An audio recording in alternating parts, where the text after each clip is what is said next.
He thought humiliating her would entertain the room, but he had no idea he had just stepped into the moment that would end his reputation forever. The dining hall of Louvantier glowed under warm golden lights, crystal glasses chiming softly, the kind of place where a single entree cost more than a week's groceries. And when Emily Carter stepped through the glass doors in a simple beige cardigan and worn flats, conversations didn't stop, but they shifted, eyes flickering, quiet judgments forming. Before a single word was spoken, the hostess hesitated for half a second too long, the kind of hesitation only people like Emily ever noticed, before forcing a polite smile and guiding her toward the open kitchen where Chef Brandon Hayes ruled like a king, tall, composed, his white jacket pristine, every movement sharp and deliberate as he plated dishes worth $300 each. And when his eyes landed on Emily, they narrowed just slightly, scanning her like a problem already solved, a woman who clearly didn't belong, not in a place where reservations were booked weeks in advance and wine lists read like history books. And yet she stood there quietly, her hands folded, her gaze steady, not defensive, not apologetic, just present, which somehow made it worse, because confidence without explanation unsettled people like Brandon. He wiped his hands slowly, stepping forward with that polished smile he used for critics and cameras, except this time it carried a different edge. "Can I help you?" he asked, his tone smooth but laced with quiet dismissal, and Emily nodded gently, her voice calm, almost soft enough to miss. "I was hoping to speak with you about the signature dish." And that was all it took, a ripple of amusement passing through the nearby staff, a line cook smirking, a server pausing mid-step, because they all knew what that dish represented, a creation that took years to perfect, precise down to the ounce. The temperature, the timing, the plating, a dish even trained chefs hesitated to attempt, and Brandon let out a short breath that almost sounded like a laugh, tilting his head as if considering a harmless joke. "You mean this one?" he said, gesturing toward the plate. Under the heat lamps, its delicate arrangement gleaming under the lights. "It's not exactly something you just try," he added, his voice carrying just enough to draw attention. And now more eyes turned, the subtle shift of a room sensing entertainment. Emily didn't flinch, didn't step back. She simply looked at the dish, studying it, the way someone might recognize something familiar without saying so. And that quiet observation unsettled him more than any argument could have.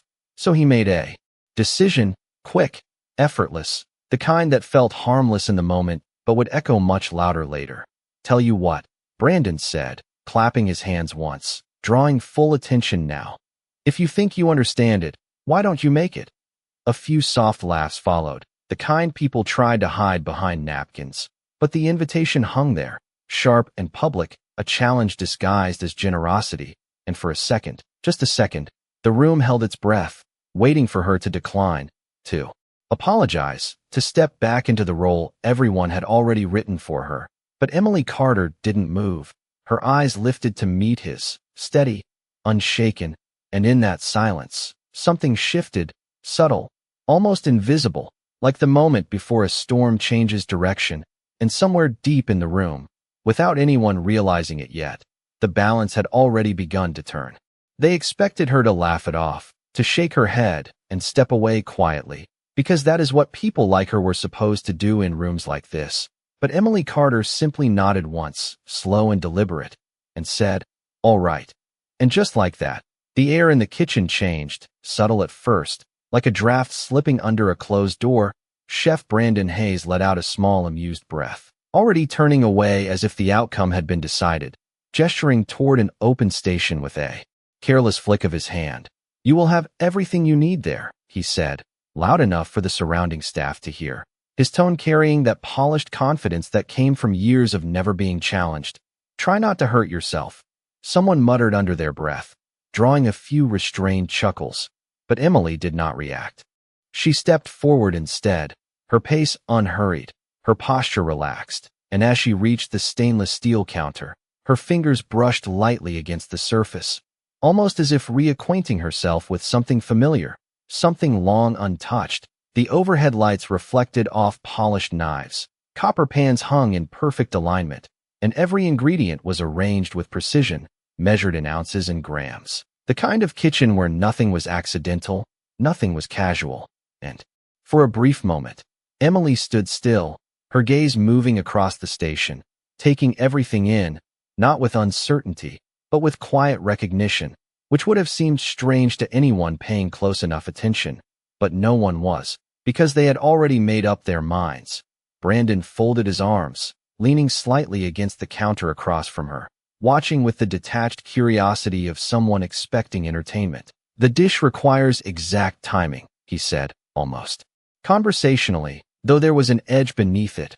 "One mistake, and it falls apart." His words hung in the air like a warning disguised as advice, but Emily only nodded again, reaching for a knife. And that was when the first shift became visible, because the moment her fingers wrapped around the handle, something in her changed, not dramatically, not in a way that demanded attention, but in the smallest details. The steadiness of her grip, the angle of her wrist, the way her shoulders settled into place as if remembering a rhythm her mind had never forgotten.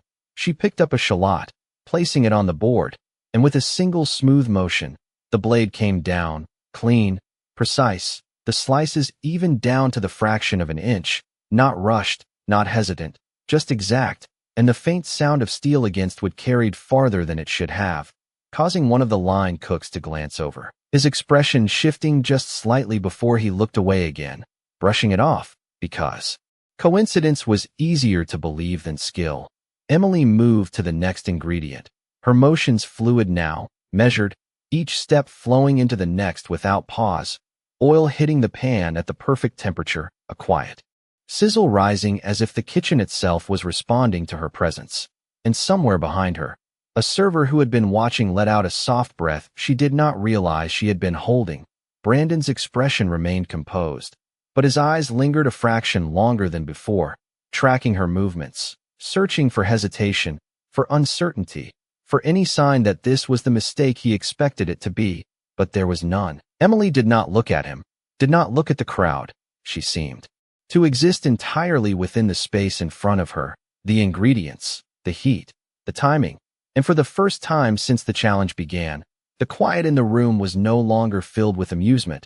It was filled with something else, something slower, heavier, a realization forming piece by piece, though no one was ready to say it yet.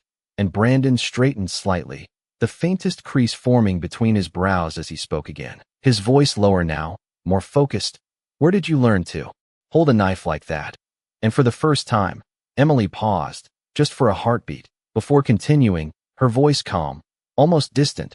"A long time ago," she said, and the way she said it made the question feel smaller than the answer. And in that moment, without anyone announcing it, the room stopped seeing her as a joke and started watching her as a question they could not yet answer. He was no longer watching for a mistake. He was waiting for an explanation, because nothing about what he was seeing made sense anymore. Emily Carter moved through the station with a rhythm that did not belong to someone guessing her way through a challenge. Every motion connected, every step intentional. She reduced the sauce without measuring, adjusting heat by instinct, the flame responding as if it recognized her authority. And when she reached for the pan, she did not hesitate. She lifted it with a controlled tilt, swirling the contents in a smooth arc that caught the light. The kind of motion that took years to refine, not something learned from watching videos or reading recipes. A junior cook nearby slowed his own work, his eyes fixed on her hands, trying to understand what he was seeing.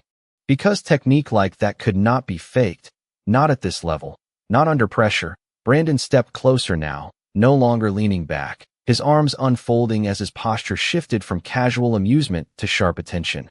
"The timing on that reduction is off by seconds if you do not control it properly," he said, but his voice lacked the earlier confidence. It sounded more like a test than a correction. Emily did not respond. She simply adjusted the heat slightly, a precise movement, and within seconds the texture of the sauce changed, thickening to the exact consistency required. And that was when something inside Brandon tightened, because he had spent years perfecting that exact moment, teaching others how to see it, how to feel it, and yet she had reached it without instruction, without hesitation, as if she had done it countless times before. A quiet murmur passed through the staff, not laughter this time, but confusion, curiosity, the kind that spreads when reality no longer matches expectation. Emily moved to plating, her hands steady as she arranged each component with deliberate care, not rushing, not performing for the audience, but building something complete, something intentional, and the silence deepened. Even the dining room beyond the glass seemed to fade, as if the entire space had narrowed to this single moment. Brandon's gaze dropped to the plate, then back to her hands, then back again, searching for inconsistency, for imperfection, for anything that would restore the balance he understood. But there was none.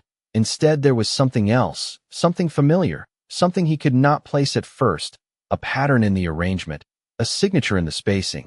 The way the garnish curved just slightly off-center, precise but not rigid, controlled but alive, and his breath slowed as recognition brushed against his thoughts, faint at first, like a memory half forgotten. "Where did you say you learned this?" he asked again, more quietly now, but Emily did not look up. She was focused on the final element, a delicate finishing touch that required exact placement, and when she set it down, she paused, just for a fraction of a second, as if measuring not the dish, but the moment itself, before stepping back. And that was when the room truly went silent, not the polite quiet of a fine dining space, but the kind of silence that presses in, heavy and undeniable, because everyone felt it now. Something had shifted beyond explanation. Something had crossed from curiosity into realization, and Brandon stared at the plate, his mind racing through every possibility, every explanation, every name he had ever studied, every chef he had ever respected, trying to match what he saw with what he knew. And then he saw it, not in the ingredients, not in the technique, but in the restraint, the discipline to do exactly what was needed and nothing more, a style he had only seen once before, years ago, in a kitchen far more exclusive than this one, attached to a name that had disappeared without explanation, a name that had become almost a legend, and slowly, almost unwillingly, his gaze lifted to her face, studying her not as a stranger now, but as a possibility. And for the first time since she walked in, his voice lost its edge completely as he spoke, barely above a whisper. "That style, it cannot be." And Emily Carter finally looked up, her eyes steady, calm, and in that quiet, the truth began to take shape before anyone was ready to say it out loud. The room did not breathe, it simply waited, because in that suspended moment everyone understood that something irreversible was about to happen. Emily Carter stood still beside the plated dish, her hands relaxed at her sides, her expression calm in a way that did not seek approval, did not ask permission, and across from her chef Brandon Hayes felt the ground of certainty slip just slightly beneath him, not enough to fall, but enough to realize he was no longer standing on solid ground. His eyes returned to the plate again, studying every detail with the intensity of someone trying to disprove what he already knew. The balance of color, the spacing measured down to fractions of an inch, the restraint in presentation that spoke louder than excess ever could. And then there was the finish, the final touch he had only ever seen executed that way once, years ago, in a kitchen, where precision was not taught but demanded, where reputation was built on consistency no one else could replicate. And he swallowed slowly. The confidence that once filled his posture now replaced with something quieter, something heavier. "You should not be able to do this," he said, not as an accusation, but as a statement of fact that no longer held. A few staff members exchanged uncertain glances. The earlier amusement completely gone now, replaced with a tension that pressed against the walls, because they could hear it in his voice, the shift, the doubt. And Emily finally reached forward, sliding the plate gently toward him, not forcefully, not dramatically, just enough to close the distance between them. "You should taste it," she said, her voice steady, and there was no challenge in it, no defiance, just quiet certainty. Brandon hesitated, and that hesitation did not go unnoticed, because this was a man who never hesitated, not in his kitchen, not in front of his staff, not in front of guests who trusted his judgment without question. And yet here he stood, staring at a dish prepared by someone he had dismissed minutes ago, knowing that the moment he tasted it, there would be no returning to what this was before. Slowly, he reached for a fork, the polished metal catching the overhead light as his hand moved with controlled precision, mirroring the very discipline he had just witnessed. And as he cut into the dish, the texture responded exactly as it should, not too firm, not too soft, A perfect balance that required exact timing down to seconds, and a faint murmur rippled through the onlookers, because even they could see it now. He lifted the fork, pausing just briefly, as if preparing himself for something he could not yet define, and then he tasted it. And the reaction was immediate. Though he tried to contain it, his posture stiffened, his breath catching for just a fraction of a second before he exhaled slowly, his eyes closing not in indulgence, but in recognition. Because this was not just correct, it was beyond correct. It carried something else, something layered beneath the technique, a depth of understanding that could not be taught, only lived. And when his eyes opened again, they did not hold superiority anymore. They held something far more vulnerable, realization. This is, he began. But the words did not come easily, because there was only one way to finish that sentence, and saying it would change everything. Behind him, one of the senior cooks leaned in slightly, whispering under his breath, "Chef, is it good?" And Brandon did not answer immediately, his gaze fixed on Emily now, searching her face for confirmation of what his instincts were already telling him. Because there was only one chef he had ever studied whose work felt like this, controlled yet effortless, precise yet alive. A name that had once dominated conversations in the highest circles before disappearing without explanation. A name that had become almost myth in kitchens like this. And as the silence stretched, heavy and undeniable, Brandon finally spoke again, his voice lower than before, stripped of ego, stripped of performance. "Where have you been?" he asked, and the question carried more than curiosity. It carried the weight of 5 unanswered years, and Emily Carter held his gaze, unshaken, as the room leaned into the moment without even realizing it. Because whatever she said next would not just answer his question, it would rewrite everything they thought they understood about the woman standing in front of them. And the silence that followed was no longer empty. It was waiting. The question lingered in the air, heavier than any accusation, because it was not just curiosity anymore. It was recognition struggling to find its voice. And Emily Carter did not answer immediately. She simply looked at him, her eyes steady, unreadable, as if measuring whether the truth was worth saying out loud. The kitchen remained frozen around them, every movement paused, every sound reduced to the faint hum of overhead lights. Because no one wanted to break the moment, Brandon held his position, the fork still in his hand, the taste of the dish lingering in a way he could not ignore. It was not just technique, it was memory, it was discipline layered over years, it was something that could not be copied, only lived, and that was what unsettled him the most, because he had spent years studying the greats, memorizing their styles, their signatures, and there was only one that felt like this, one that had vanished without explanation, leaving behind questions no one could answer. "You did not learn this somewhere," he said quietly, more certain now, his voice carrying a weight that made the staff exchange uneasy glances. "You lived this." And Emily's expression softened just slightly, not in weakness, but in acknowledgement, as if he had finally reached the edge of understanding. She exhaled slowly, her gaze drifting for just a moment to the plated dish, then back to him. 5 years ago, she said, her voice calm, almost distant, and the room leaned in without realizing it. Because the number alone meant something. It matched the silence that had followed a name once spoken with reverence. Brandon felt it immediately, the connection forming faster than he could stop it, his mind pulling together fragments, articles, whispers from industry circles, a chef who had risen faster than anyone expected, whose dishes were described as precise down to the gram, yet somehow effortless, whose name had been attached to kitchens far beyond this one. And then suddenly, nothing, no farewell, no scandal, just absence. "You disappeared," he said, the words leaving his mouth before he could filter them, and Emily nodded once, a small, almost imperceptible motion, but it was enough, because the room reacted before it could stop itself, a quiet intake of breath spreading through the staff, the kind that happens when something impossible begins to make sense. Brandon's posture shifted again, not defensive, not dominant, but uncertain, and that uncertainty did not belong to him, not in his kitchen, not in front of his team, but it was there now, undeniable. "Why?" he asked, and this time the question carried something different, not authority, not judgment, but something closer to understanding. Emily looked down, briefly, her fingers brushing the edge of the counter, as if grounding herself in the present before answering.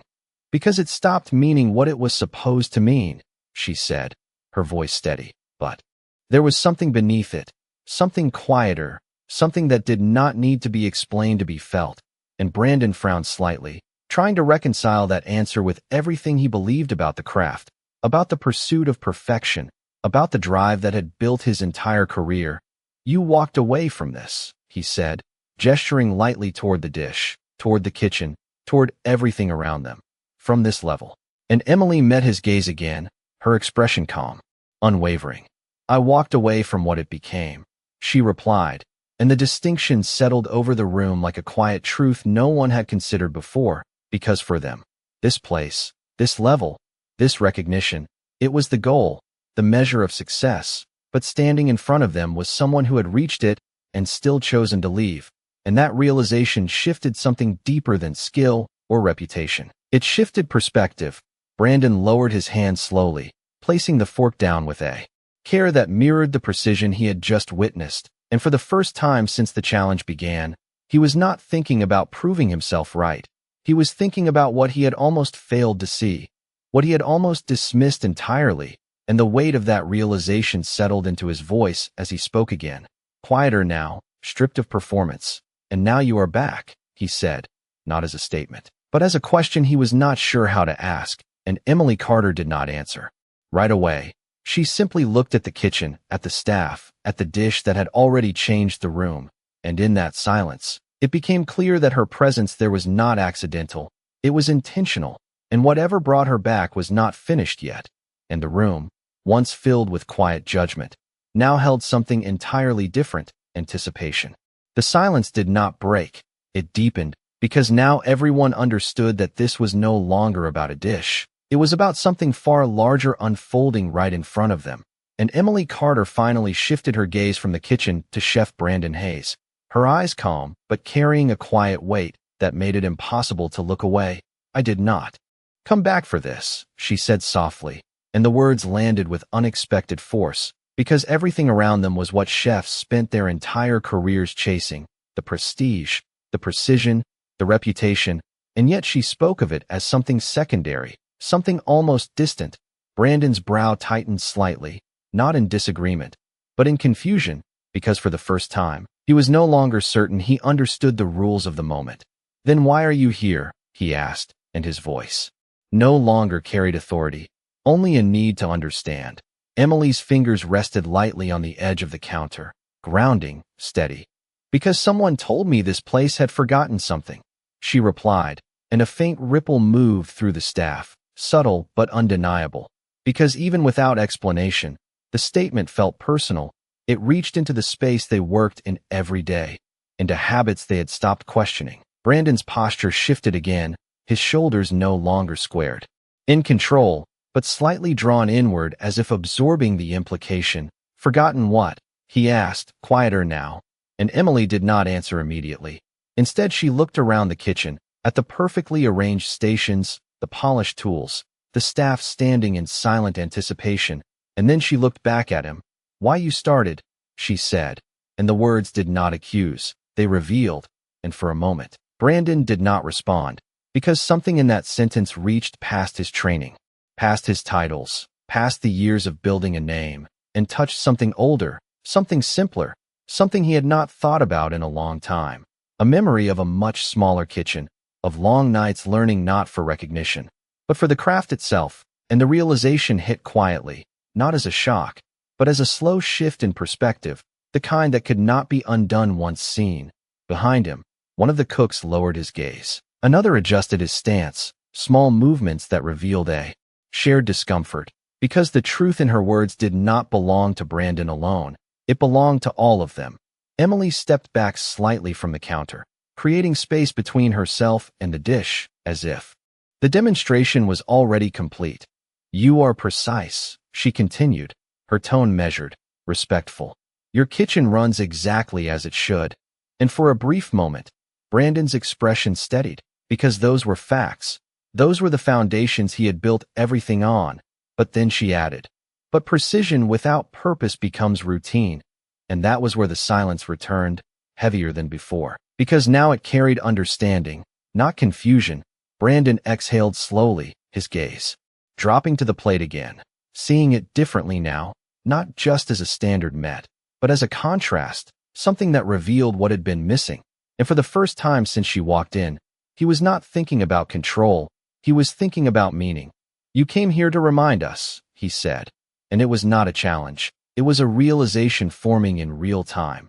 Emily held his gaze, her expression unchanged. "I came here to see if it could still be remembered," she replied, and the distinction settled into the room, quiet but undeniable, because it meant this was not a correction. It was a question, one that no technique alone could answer. Brandon straightened slowly, not in defense, but in clarity, his voice steadier now, grounded in something deeper than authority. "And can it?" he asked, and the question was no longer directed at her alone. It extended to the entire kitchen, to every person standing there. And Emily Carter did not answer right away. She simply looked at them, one by one, her gaze calm, patient, as if giving them space to consider something they had not been asked to consider in years. And in that silence, the room was no longer waiting for her to prove anything. It was waiting for itself to respond. No one moved, because for the first time, the question was no longer about her. It was about them. And that was far more uncomfortable than anything that had happened before. Emily Carter stood quietly, her presence no longer demanding attention yet impossible to ignore, while Chef Brandon Hayes felt the weight of the room shift toward him, not as pressure from authority, but as expectation from truth. His eyes moved across his team, the same people who had trusted his leadership without question, who had followed his standards with precision, who had built their routines around his definition of excellence. And now those routines felt exposed, not wrong, but incomplete, and that realization settled deeper than any criticism ever could. One of the younger cooks shifted slightly, glancing down at his station, his hands resting near ingredients he had prepared countless times before, but now seeing them differently, as if they were no longer just components of a process, but parts of something he had stopped thinking about. Brandon inhaled slowly, the kind of breath that came not from control, but from decision. And when he spoke again, his voice carried a steadiness that had changed, not diminished, but grounded in something more honest. "Then we try again," he said, and the words were simple, but they did not belong to the same man who had issued the challenge earlier. They carried no arrogance, no performance, just intent, a quiet agreement with the question that had been placed before him. A few heads lifted, subtle but immediate, because the tone had shifted the room in a way no command ever could. Emily watched him carefully, not approving, not correcting, just observing, as if this moment mattered more than anything that had come before. Brandon stepped back toward the counter, his movements slower now, more deliberate, as he reached for the same ingredients, the same tools, the same station where he had stood countless times before. But this time there was a pause, just a fraction longer than usual, as if he was allowing himself to feel the space rather than control it. And that pause did not go unnoticed. The staff leaned in slightly, drawn not by spectacle, but by something quieter, something real. He picked up the knife, adjusting his grip, not because he had forgotten how, but because he was reconsidering how. And when the blade met the cutting board, the sound was softer, more measured, the rhythm not driven by speed, but by intention. And in that small change, something began to return, not dramatically, not all at once, but piece by piece, like a memory being rebuilt. The kitchen did not erupt into action. It settled into it, each movement gaining a subtle awareness that had been missing before. And Emily remained where she was, her presence no longer the center, but the anchor, watching as the space responded to the question she had asked without forcing an answer. Brandon worked through the steps, not perfectly, not flawlessly, but thoughtfully, adjusting, tasting, refining, and when he reached the final stage, the plating, he hesitated again, but this time not from doubt, from consideration. His eyes moved across the plate, not searching for perfection, but for meaning, and then he set the final element in place, stepping back slightly, the same way she had. And for a moment, nothing was said, because the difference did not need to be explained. It could be felt, subtle but undeniable. The dish was still precise, still refined, but there was something else now, something less rigid, something that carried intention beyond execution. Brandon looked at it, then at Emily, not for approval, but for understanding, and Emily gave the smallest nod, not as validation, but as acknowledgement. And in that quiet exchange, the room exhaled, not in relief, but in realization, because they had just witnessed something far more significant than a demonstration of skill. They had seen a shift, not in technique, but in perspective, and that shift could not be undone. The kitchen would never feel exactly the same again, because now they knew what had been missing, and, more importantly, they knew it could be found again. And in the stillness that followed, no one spoke, because the answer had already been given without a single word needing to explain it. Respect did not arrive with applause. It settled quietly, like something the room had forgotten how to recognize until this very moment. And as Chef Brandon Hayes stepped back from his dish, the difference lingered in the air, not loud, not dramatic, but undeniable. Emily Carter remained still, her gaze moving across the kitchen, not searching for perfection, but observing what had changed and what had not. The staff stood in a silence that no longer felt tense, but reflective, each person holding on to the realization in their own way. A server who had once smirked now watched with softened eyes. A line cook who had rushed through motions hours earlier now stood more deliberately, his hands resting on the counter as if reconsidering something he had taken for granted. And Brandon, for the first time in years, did not speak immediately, because words felt unnecessary in the presence of something that could only be understood through experience. He looked at the dish again, then back at Emily, and there was no arrogance left in his expression, only clarity, the kind that comes when something shifts beneath everything you thought was certain. It was never about being better than anyone else, he said slowly, as if the realization was still forming even as he spoke it. It was about remembering why it mattered in the first place. And Emily gave a small, almost imperceptible nod, not as approval, but as acknowledgement, because the answer had not come from her, it had come from him, and that was what made it real. A quiet understanding passed between them, one that did not need explanation, because it was built on something deeper than words. Brandon turned slightly, his gaze moving across his team, and this time when they looked back at him, it was different, not out of obligation, not out of routine, but out of connection, because they had all felt the shift, even if they could not yet define it. "We start again," he said, his voice steady, but no longer commanding. Instead, it invited. And that invitation changed everything. The kitchen did not rush into motion. It eased into it, each person returning to their station with a subtle awareness that had not been there before, movement slower, more intentional, not less skilled, but more present. And in that transformation, something rare happened.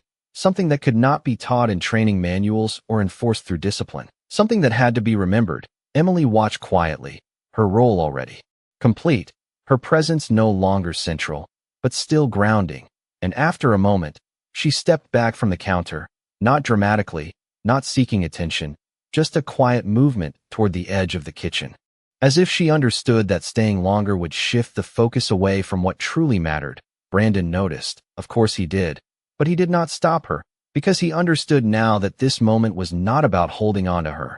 It was about holding on to what she had revealed. Their eyes met one last time. And in that brief exchange, there was no hierarchy, no challenge, no need to prove anything, only respect. The kind that could not be demanded, only earned. And as Emily turned to leave, the room did not follow her with judgment or curiosity. It followed her with silence, a different kind of silence than before, one that carried understanding. And as the glass doors closed behind her, the kitchen did not return to what it had been, because it could not. Something had shifted too deeply, something had been remembered, and that memory would remain long after she was gone, shaping every movement, every decision, every dish that left that kitchen, because now they knew the difference between doing something right and doing something that truly meant something. And once that difference is seen, it cannot be unseen. The door closed softly behind Emily Carter, and yet her presence did not leave with her. It lingered in the air, in the rhythm of the kitchen, in the subtle way every movement now carried intention instead of habit. And Chef Brandon Hayes stood still for a moment longer than necessary, his eyes fixed on the space where she had just been, not out of disbelief, but out of understanding. Because what had happened was not a challenge won or lost. It was something far quieter and far more permanent.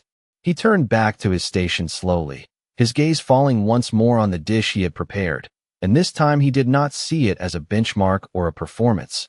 He saw it as a reflection, a measure not of skill alone, but of purpose, and that difference settled into him with a clarity he had not felt in years. Around him the kitchen resumed its motion, but it was no longer the same.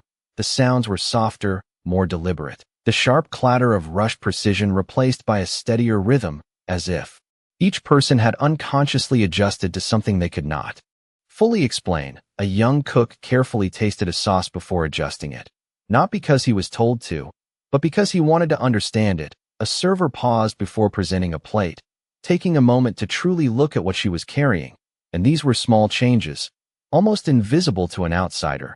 But within the kitchen they carried weight, because they meant something had shifted at the core. Brandon reached for a clean plate and began again, not out of obligation, not out of routine, but out of choice. And as he worked, he noticed details he had once overlooked, the way the ingredients responded to heat, the subtle balance of flavors that could not be rushed, and for the first time in a long time, the process felt different, not easier, not harder, but meaningful. And that meaning was not something he could take credit for. It was something he had been reminded of, something he had almost forgotten in the pursuit of perfection. Hours later, as the dinner service moved toward its peak, the dining room filled with guests who knew nothing of what had happened behind the glass, but they felt it in ways they could not explain. The dishes arriving at their tables carried the same precision, the same presentation, but there was something else, something quieter, something that made them pause just a second longer before taking the first bite, as if they were sensing the intention behind it. And word began to spread, not loudly, not in headlines or reviews, but in conversations, in subtle remarks about how something felt different, how something had changed. And in the kitchen, no one spoke about what had happened, because they did not need to. It had already become part of the way they worked, part of the way they thought. Brandon glanced once more toward the entrance, knowing she would not return, not because she could not, but because she did not need to. Her purpose had already been fulfilled, and in that understanding, there was no regret, only gratitude, the kind that does not require acknowledgement, because it is carried forward in action. And as the night continued, the kitchen moved with a new kind of energy, one that did not seek to impress, but to express, and that difference, once realized, could never be undone, because it had nothing to do with who was watching, and everything to do with why it was done. And somewhere beyond the walls of that restaurant, Emily Carter walked away quietly, just as she had arrived, unnoticed by most, remembered by all who truly mattered. And the lesson she left behind did not need to be spoken aloud, because it lived in every dish that followed, in every choice made with intention.